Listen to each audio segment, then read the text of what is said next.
Tahimik ang gabi sa Manila City Hall, pero sa loob ng lumang gusali, hindi kailanman natutulog ang mga anino. Ayon sa mga empleyado, tuwing alas 10 ng gabi, nagsisimulang mag-iba ang hangin sa loob.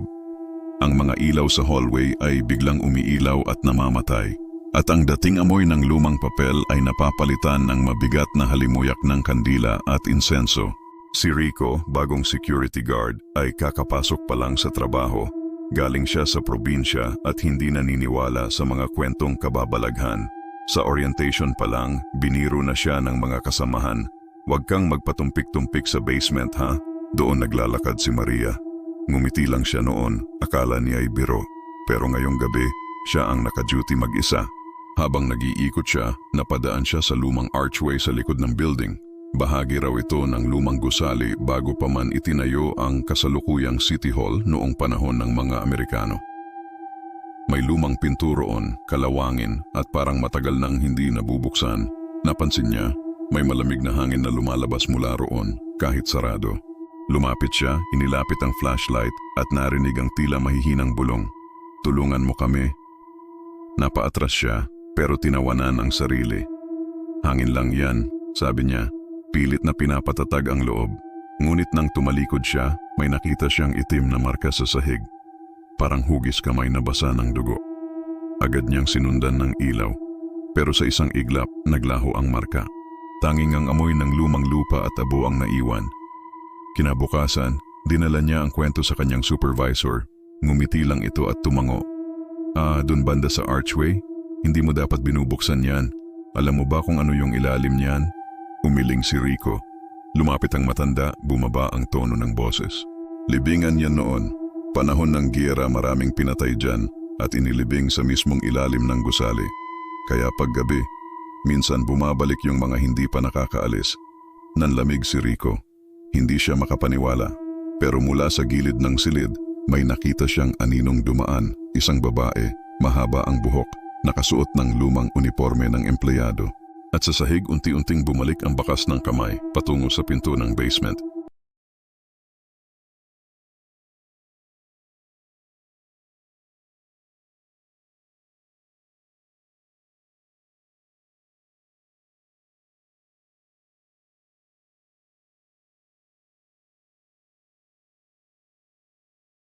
Kinabukasan, bumalik si Rico para sa panibagong night shift.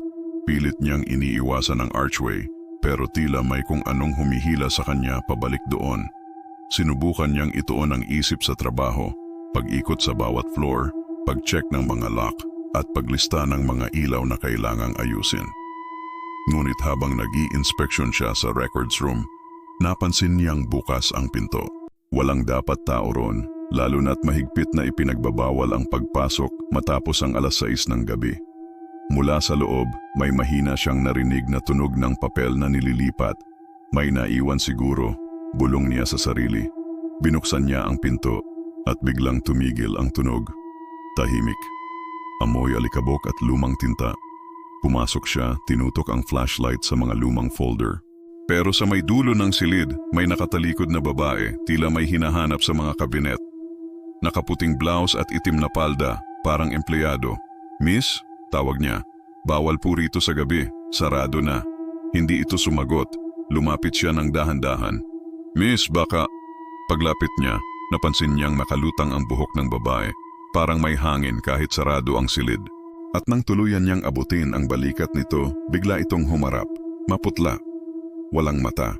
Ang bibig nito'y bukas pero walang tunog na lumalabas. Tanging hangin lang. Kasabay nun, ang mga folder sa paligid ay sabay-sabay na bumagsak at ang ilaw ng flashlight ay biglang namatay. Sumigaw si Rico, tumakbo palabas, pero bago pa siya makalabas ng pinto, may malamig na kamay na humawak sa braso niya. Sa tenga niya, may bumulong. "Hindi pa ako tapos magtrabaho." Nang magkamalay siya, nasa guard station na siya, nanginginig. "Pre, anong nangyari sa'yo?" tanong ng kasamang guard. Pero hindi siya makapagsalita. Tanging isang papel lang ang hawak niya, galing sa records room. Lumang dokumento yon, may petsang 1945 at nakasulat, "Personnel List, Deceased Employees, Manila City Hall." Sa pinakailalim nakasulat ang pangalang Maria Lourdes S. de la Vega at ang posisyon, Records Clerk.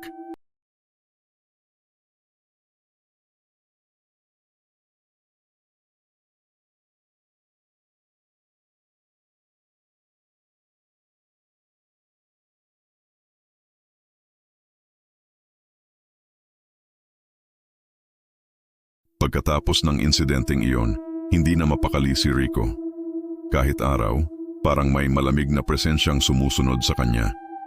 Kapag dumadaan siya sa records room, laging nakabukas ang pinto kahit ilang ulit niya nang sinasarado. At tuwing magpapakita ang refleksyon niya sa salamin o bintana, may isa pang aninong nakatayo sa likod niya. Babaeng mahaba ang buhok, maputi, nakangiti ng malamig. Naisip niyang alamin kung sino si Maria Lourdes de la Vega, ang pangalang nasa lumang dokumento. Lumapit siya kay Mang Lando, isa sa pinakamatagal ng maintenance personnel sa City Hall, 40 taon na ron. "Ah, si Lourdes," mahina nitong sabi. Dati siyang clerk dito, panahon pa ng hapon. Maganda, tahimik, mabait. Pero nang sakupin ng mga hapon, ginawang command post ng gusali. Maraming babae ang dinala rito. Tumigil si Mang Lando, tila may bigat sa dibdib. At hindi lahat umalis ng buhay.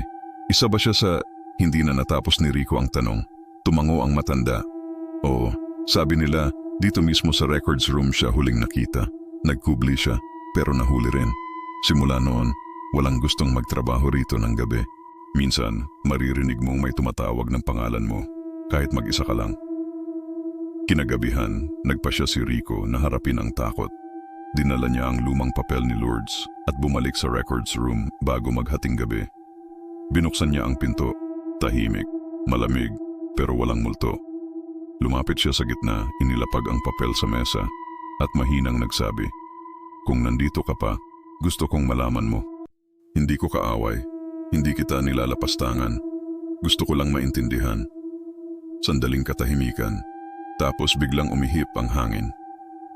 Ang mga papel ay nagsiliparan at mula sa kisame, may unti-unting bumubuo ng imahe. Parang usok hanggang sa mabuo ang hugis ng babae, si Maria Lourdes. Nakangiti, ngunit may lungkot sa mga mata. Lumapit siya, walang tunog ang mga yapak. At sa gitna ng katahimikan, narinig ni Rico ang tinig na tila mula sa malayo. "Hinahanap ko lang ang pangalan ko. Ayaw kong makalimutan." At bago siya tuluyang maglaho, bumagsak mula sa kabinet ang isang lumang ID. May larawan ni Lourdes at sa likod nito nakasulat, "Manila City Hall, Records Division, 1941. Sa ilalim ng larawan, simula nang makita ni Rico ang multo ni Maria Lourdes, hindi na siya tinantanan ng mga kakaibang pangyayari. Kapag nasa loob siya ng gusali, laging parang may malamig na hangin na sumusunod sa kanya. Ang mga fluorescent lights ay biglang kumikislap tuwing dadaan siya at sa bawat sulok ng hallway, naroon ang pakiramdam na may nanunood.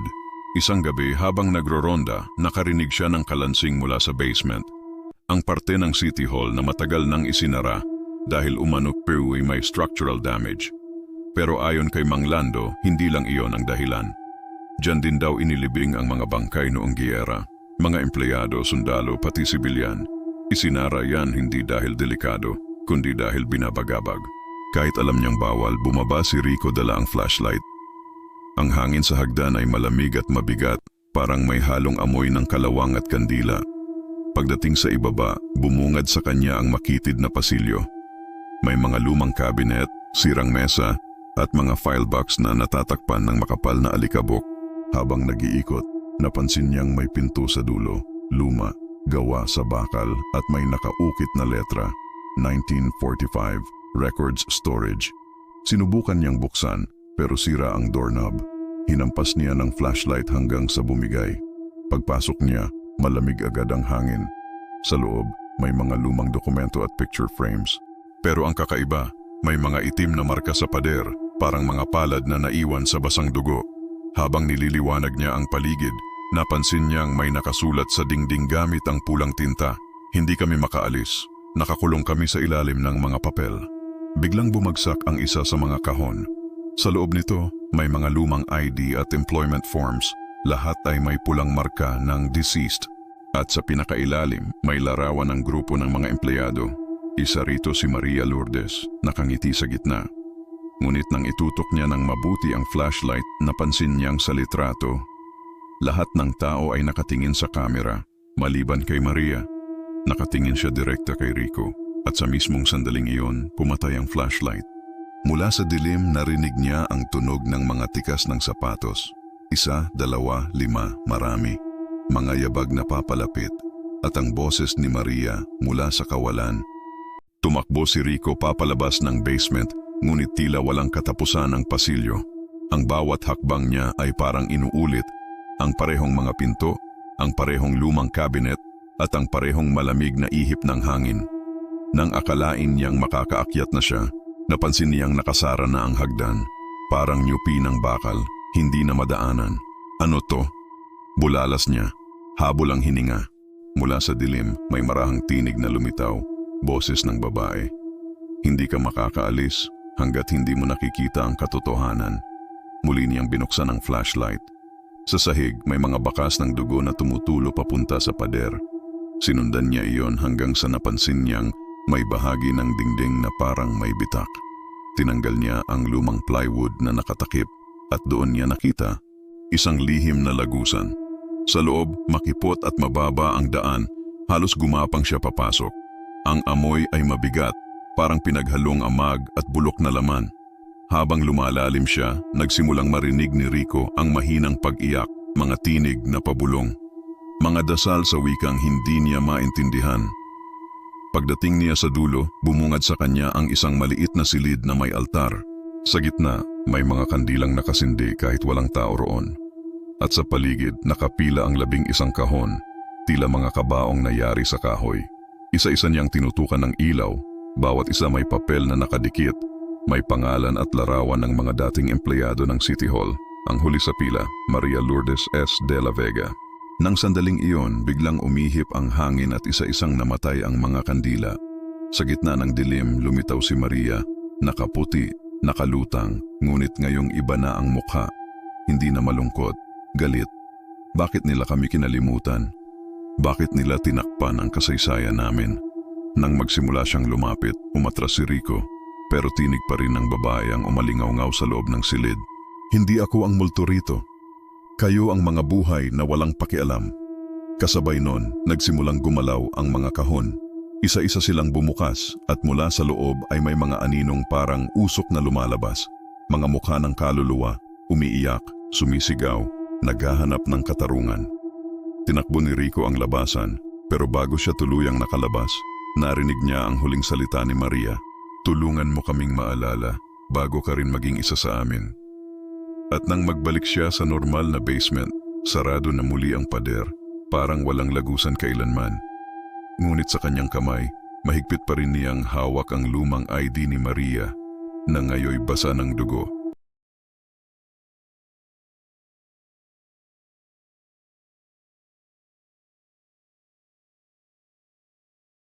Kinabukasan, dumating si Rico sa opisina na tila wala sa sarili.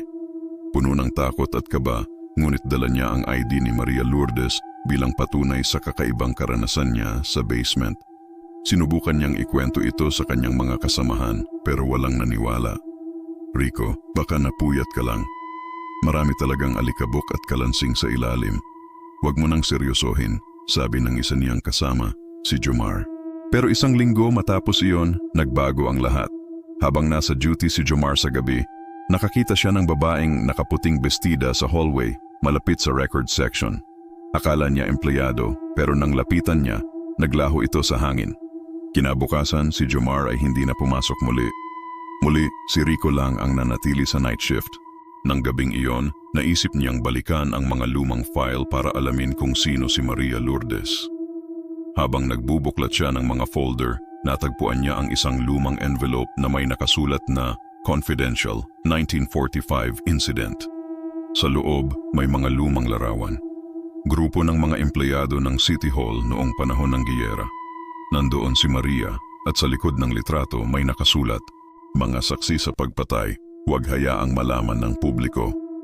Sa kabilang larawan, makikita ang mga sundalong Hapon sa loob ng gusali at mga empleyadong nakapila, nakapiring, nakaluhod. Nang itutok ni Rico ang flashlight, napansin niyang sa gilid ng litrato ay may aninong nakatayo. Walang ulo pero hawak ang kamera. Biglang nagbago ang temperatura sa opisina. Lumamig at unti-unting nababalot ng manipis na hamog ang paligid. Sa ilalim ng mesa, narinig ni Rico ang mahinang kalansing ng mga kadena. At sa pagitan ng mga file cabinet, May lumitaw na mga anino ng mga taong nakatali, pawang umiiyak, nakatingin sa kanya. Isa sa kanila lumapit, walang mukha ngunit may hawak na lumang kamera. Kumuha ito ng litrato at sumiklab ang puting liwanag. Pagmulat ni Rico, nag-iisa na naman siya, ngunit sa mesa may nakalapag na Polaroid photo. At doon makikita siya. Pagkatapos ng gabing iyon, nagbago si Rico. Tahimik na siya sa trabaho, hindi na pumupunta sa basement at laging may hawak na rosaryo habang nagra-round. Ngunit sa likod ng kanyang katahimikan, may mga gabing naririnig pa rin niya ang mga boses. Pamilyar, kalmado, ngunit puno ng pighati. Rico, tulungan mo kaming makaalis. Hindi kami makatulog. Nakakulong kami rito. Sinubukan niyang ipagwalang bahala, pero bawat sulok ng City Hall ay tila nagiging buhay. Ang mga anino sa dingding ay kumikilos kahit walang ilaw. Ang mga frame ng lumang litrato ay parang sinusundan siya ng tingin. At ang bawat hakbang niya ay may kasunod na hindi niya nakikita. Hanggang isang gabi, habang nasa archive room siya, narinig niyang bumukas ang lumang elevator. Iyon ang elevator na matagal nang hindi gumagana mula pa noong 1980s. Pagtitig niya, bumukas ito ng dahan-dahan at mula sa loob ay lumabas ang malamig na hamog. Laban sa takot, tinutok ni Rico ang flashlight. Sa loob may mga kaluluwang nakatayo, mga lalaking nakabarong, babaeng may typewriter, sundalong hapon at batang umiiyak. Nakatingin silang lahat sa kanya at sa gitna nila si Maria Lourdes nakangiti. Sinabi ko sa iyo, Rico, alam mo na ang totoo. Lumapit siya at iniabot kay Rico ang isang folder.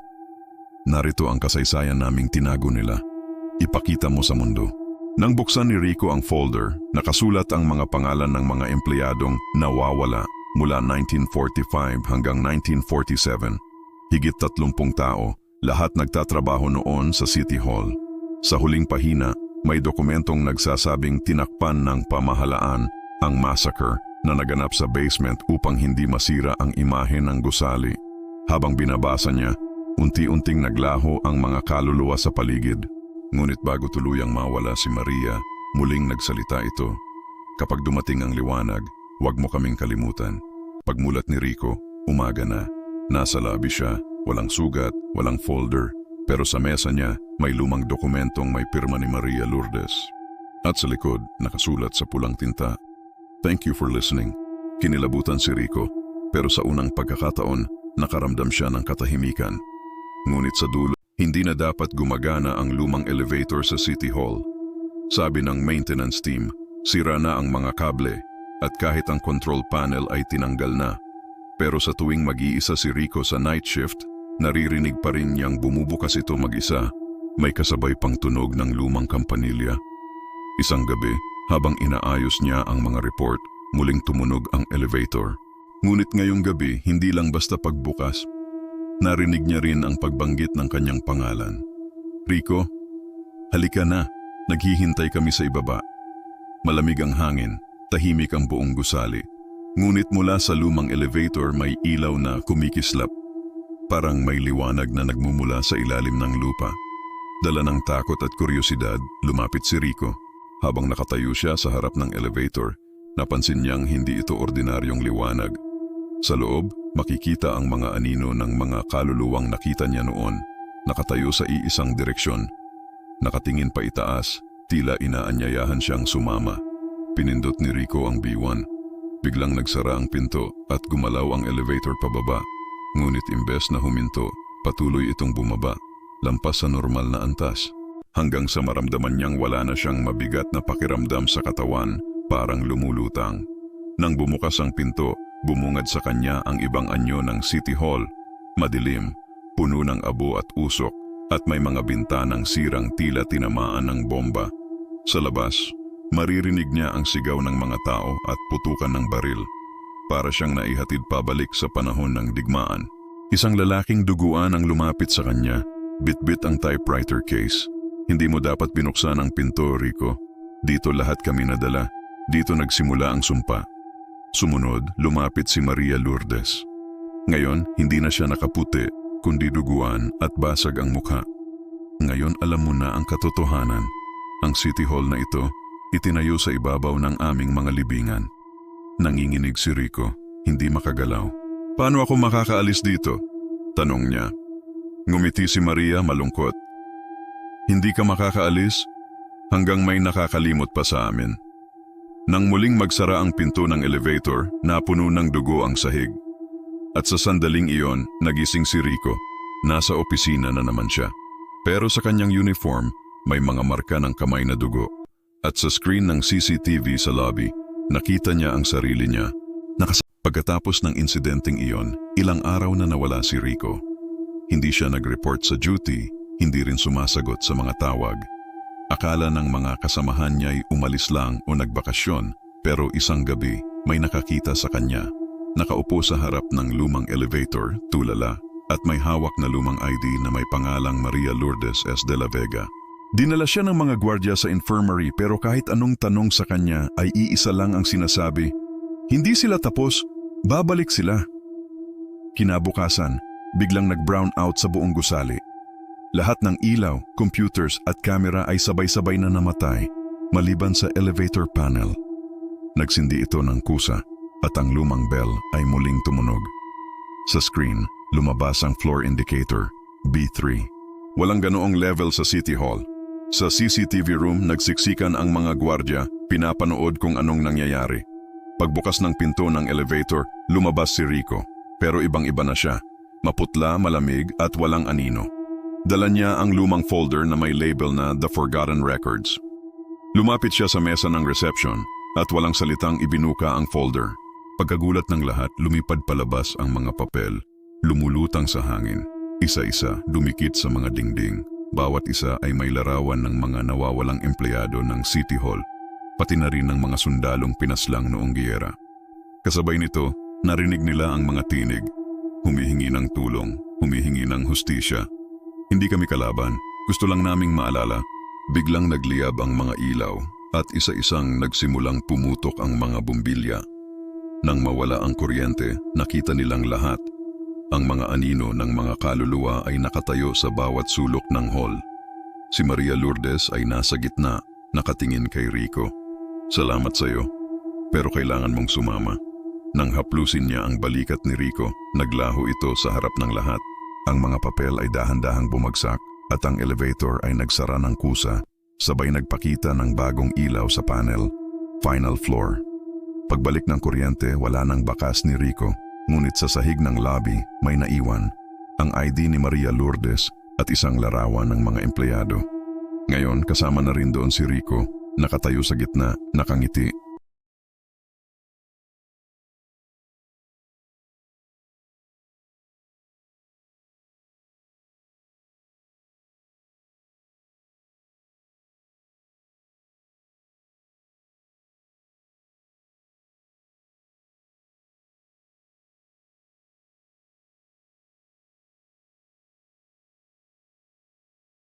Makalipas ang ilang linggo, muling bumalik sa normal ang operasyon ng Manila City Hall, o yun ang akala ng lahat.